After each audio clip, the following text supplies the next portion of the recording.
যে তোমার সাথে সম্পর্ক ছিন্ন করতে চায় তার সাথে জোড়া লাগাও। যে তোমার উপরে জুলুম করেছে তাকে মাফ করে দাও। আমরা আমাদের দেশটাকে সুন্দর করতে চাই। রাজি আছি তো? রাজি আছি তো? আসলে আমরা সবাই আল্লাহর কাছে হাত তুলি। আমার এই সাংবাদিকদের জন্য আপনারা দোয়া করবেন, এই ক্যামেরাম্যানদের জন্য দোয়া করবেন, আরো যারা এসেছেন বাজারের ব্যবসায়ী সহ সকল ধর্ম বর্ণের সবার জন্য আমরা হাত তুলছি। আল্লাহুম্মা আমিন। লা ইলাহা ইল্লা হুয়াল হালিম সুবহানা রাব্বিল আরশিল আযীম।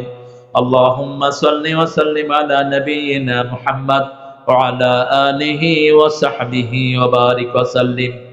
ربنا ظلمنا أنفسنا وإن لم تغفر لنا وترحمنا لنكونن من الخاسرين ربنا آتنا في الدنيا حسنة وفي الآخرة حسنة وقنا عذاب النار আল্লাহ কাপাসিয়া ঘাগটিয়া এই মাঠে এই সুন্দর সুন্দর ছেলেরা যেই মাহফিলের আয়োজন করেছে, আলোচনা সভার আয়োজন করেছে, যত মানুষ এখানে হাজির হয়েছে গাজীপুরের এই ময়দানে, সকল মানুষের জীবনের গুনাহ তুমি মাফ করে দাও। আমাদের এই মাহফিলের আজকের প্রধান অতিথি রিয়াজকে তুমি কবুল করে নাও, সভাপতিকে তুমি কবুল করে নাও, মাওলানা শেফাউল হক সাহেবকে তুমি কবুল করে নাও, যত ওলামা হযরত এসেছে সবাইকে তুমি কবুল করে নাও। হান্নান শাহের কবরকে তুমি জান্নাতুল ফেরদাউস বানাও। আরো যে সমস্ত নেতা এই কাপাসিয়ার মাটিতে শুয়ে আছে সবাইকে তুমি মাফ করে দাও। আল্লাহ, বৈষম্য বিরোধী আন্দোলনে যেই সুন্দর সুন্দর শিশুরা জীবন দিয়ে গেছে তাদের শাহাদাতকে তুমি কবুল করো। হসপিটালে আহত হয়ে যারা কাতরাচ্ছে তাদের পাশে দাঁড়ানোর তৌফিক তুমি দান করে দাও। যেই দলের লোকেরা তাদের পাশে দাঁড়িয়েছে সেই দলভুক্ত তুমি আমাদেরকে করে দাও। আল্লাহ, আমরা যেন মানুষের কল্যাণে কাজ করতে পারি সেই তৌফিক আমাদেরকে দান করে দাও। আল্লাহ, আমাদের দেশের হিন্দু বৌদ্ধ খ্রিস্টান সবাইকে তুমি ইসলামের জন্য কবুল করো। সবার বিপদ মুসিবত তুমি দূর করে দাও। যারা পানি ছেড়ে দিয়ে বাংলাদেশের মানুষকে তলিয়ে দিতে চেয়েছে তাদেরকে হেদায়েত দাও। হেদায়েত তাদের নসিব না হলে পানি দিয়ে নূহের মতো তাদেরকে ধ্বংস করো। আল্লাহ, বাংলাদেশের এই সুন্দর সম্পর্ক তুমি অটুট রাখো।